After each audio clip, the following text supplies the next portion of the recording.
समय पर लिखा था मैंने, जब कभी कभी मैं रो जाता था कि लाल जी हमारी कथा भी कोई सुनेगा कि नहीं, खाली बैठे रहते थे। और फिर कोरोना आ गया, खाली बैठे कमरे, और कोरोना ने बर्बाद कर दिया। तो मैंने तो लॉ के फॉर्म भर के महाराज जी 2 साल लॉ की पढ़ाई की। हमने कहा कथा वता तो होंगे नहीं, वकालत करेंगे।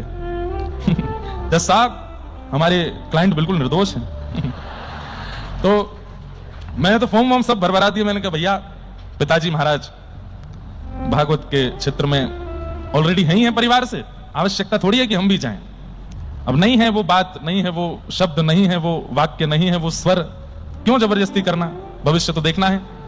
तो मन में था कि अब मन से भक्ति करेंगे और वैसे फिर वकालत करेंगे। लेकिन तभी ये पद लिखा गया। और मुझे याद है मेरी कथा कोरोना से ठीक पहले बंगाल में एक जगह है, क्या नाम है उसका, उखड़ा एक जगह है, वहां कथा चल रही थी।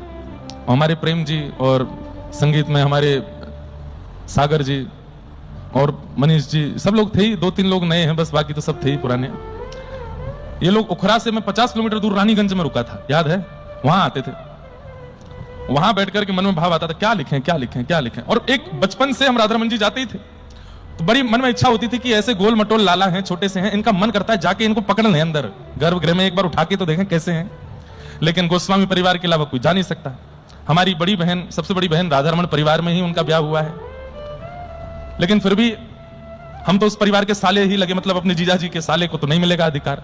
अच्छा एक बात बताऊं, द्वारिकापुरी में वहां की प्रणाली में ऐसा है कि पता नहीं, मेरे को बचपन में बताते थे कि जैसे वहां अगर ब्याह होता है, कोई द्वारिका की कन्या से ब्याह करे और मंदिर परिवार पुजारी की कन्या से, तो जमाई राजा को द्वारिकाधीश का स्पर्श करने का अधिकार होता है।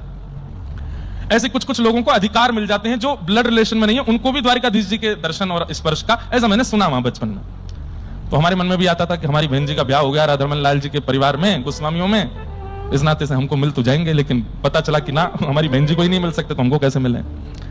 तब मन में बड़ी एक कसक रहती थी। और तब कहा कि लाल जी देह से तो नहीं छू पाऊंगा, पर आत्मा से छूंगा आपको, वाणी से छूंगा आपको, शब्द से छूने का प्रयास करूंगा आपको।